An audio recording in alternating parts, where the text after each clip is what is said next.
Moje meno je Samuel Harých a dnes by som vám rád predstavil, na čo som pracoval tento semester na predmet ekologické a sociálne aspekty dizajnu. Je to teda koncept doma tlačených 3D topánok na 3D tlačiarni a teda rád by som vám ho predstavil. Ako pre mňa bolo dôležité nájsť si niečo, čo mi je blízke a čo ma zaujíma, čo mu aspoň nejakým spôsobom chápem.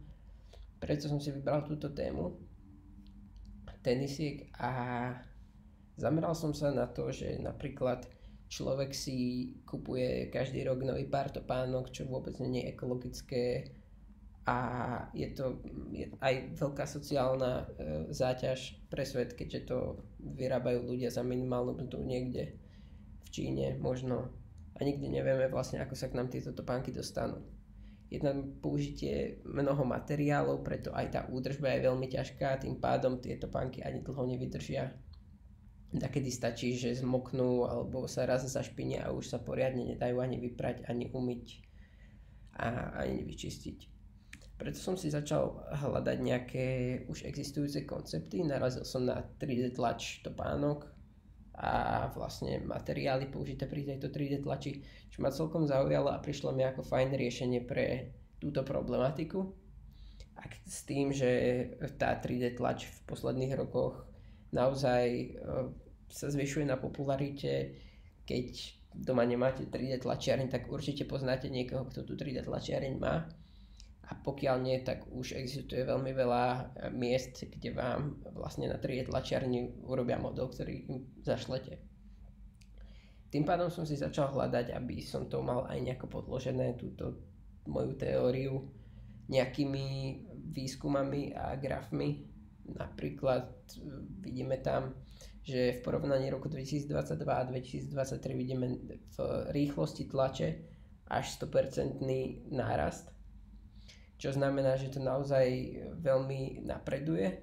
A ďalší graf na pravej strane ukazuje, ako by mohol tento market s 3D tlačiarňami a filamentmi ďalej pokračovať.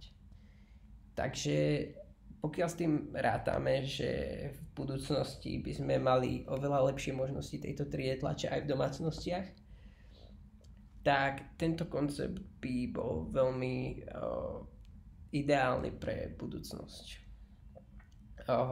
Teda, keď sa na to pozrieme z tej sociálnej ekologickej stránky, vždy vieme, že kto tieto topánky vyrábal, lebo sme ich vyrábali my doma. Tým pádom vieme, že za tým nie je žiadna lacná výroba v Číne, nerobia to deti, nikto nie je vykorisťovaný a odpadový materiál môže byť znova recyklovaný a zároveň ho není zďaleka toľko ako v nejakých fabrikách na kožené topánky, kde je použitých mnoho materiálov, guma, textil, dokonca nejaká koža. A tieto materiály sa nedajú recyklovať, preto sú vždycky iba predmetom odpadu ďalej. Ďalším spôsobom, ako šetríme napríklad aj ekologické alebo životné prostredie, je aj redukcia uhlíkovej stopy, kedy vlastne tieto topánky máme vyrobené doma. Nepotrebujeme žiadneho kuriéra, nepotrebujeme nikoho, kto dovezie tie veci kuriérovi a ďalej nepotrebujeme ani nikoho, kto dovezie tie materiály na výrobu tých vecí do tej fabriky. Ďalšia vec je, že tieto topánky by boli vyrobené teda z jedného typu materiálu, čo je vlastne tá redukcia materiálu, o ktorej sme sa bavili, a takisto z materiálu a z jednej časti, ktorá sa dá stále recyklovať. A pre ešte väčšie predĺženie vlastne tej životnosti som hľadal, nie je to finálne, ale ideálny by pre tento koncept bol TPU, čo je filament do 3D tlačiarne, ktorý je veľmi durabilný, je recyklovateľný a dokonca je biodegradovateľný po nejakých 2 rokoch.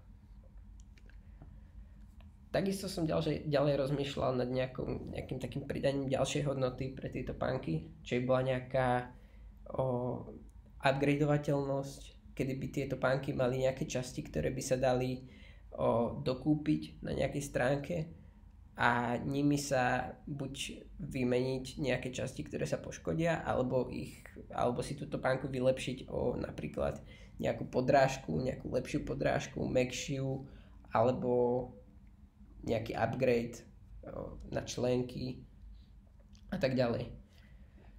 Teda mám to tu tak skrátené, že je to hlavne o tej redukcii materiálu, predĺženie životnosti materiálu, redukcii ploch, ktorú mám použitú už potom v tom finálnom koncepte, možnosť výmeny a zameny tých častí, kedy není potrebné vyhodiť celú topánku teda, ale vymeniť iba jednu časť, pokiaľ sa poškodí alebo pokiaľ chceme inú farbu napríklad. Takisto aj tie aspekty tej výroby, tá sociálna priateľnosť, transparentnosť tej výroby a redukcia uhlíkovej stopy. Tunak už je taká vizualizácia, ako by mohla vyzerať taká stránka, kde by sa tieto modely 3D topánok dali kúpovať. Človek by si našiel priamo model, ktorý chce, vybral by si ho, pozrel by si, z akých častí sa skladá, vybral by si napríklad hrúbku, alebo teda objem materiálu použitý na podrážku, čo by vplývalo na mäkkosť tej podrážky. Napríklad teda mäkká podrážka a zase tvrdá podrážka. Bola by tam cena a vlastne nejaké časti, ktoré by si človek mohol zakúpiť, keby ich chcel vymeniť možno v nejakej inej farbe, alebo by sa mu poškodili, tým pádom by si kúpil iba tú jednu časť. Mohol by si kúpiť časť na vyvýšenie týchto pánok, napríklad pre nejakých basketbalistov a športovcov, ktorí potrebujú mať fixovaný členok a istým spôsobom aj kúsok lítko. Takisto nejaký vrchný meš, ktorý sa aplikuje na topánku, ktorý zase tú topánku o to viac drží. Nejaká taká ponožka, ktorá by fungovala zase ako vodielodolná vrstva a istým spôsobom by aj zateplovala. To znamená, že by to boli topánky potom tým pádom vhodné aj do zimy a do chladného počasia. A ďalej sú tam teda podrážka, ako som už vysvetľoval, mäkká alebo tvrdá podľa objemu použitého materiálu. Človek by bol schopný si kúpiť zeleným tlačidlom a stiahnuť 3D model, vytlačiť ho doma. A tunak sú už tie možnosti použitia tých rôznych častí, ako napríklad vysoké tenisky, pre nejakých nielen športovcov, môže to byť čisto preferencia pre niekoho, kto má rád vyššie topánky, či už kvôli vizuálu alebo kvôli tomu, že sú mu pohodlnejšie. Nejaké slippers, teda nejaké papuče, po dome si ich môže dať alebo niekde zobrať na dovolenku. A ďalej bežecké topánky alebo topánky na voľný čas. Ďalej plavecké topánky alebo nejaké topánky do piesku, do vody, aby ten piesok alebo voda z nich ľahko vyšiel a zároveň poskytovali pre nohu aj nejakým spôsobom ochranu. Ďalej nejaké flip-flopky, nejaké teda žabky, nejaké topánky na bežné používanie po vonku.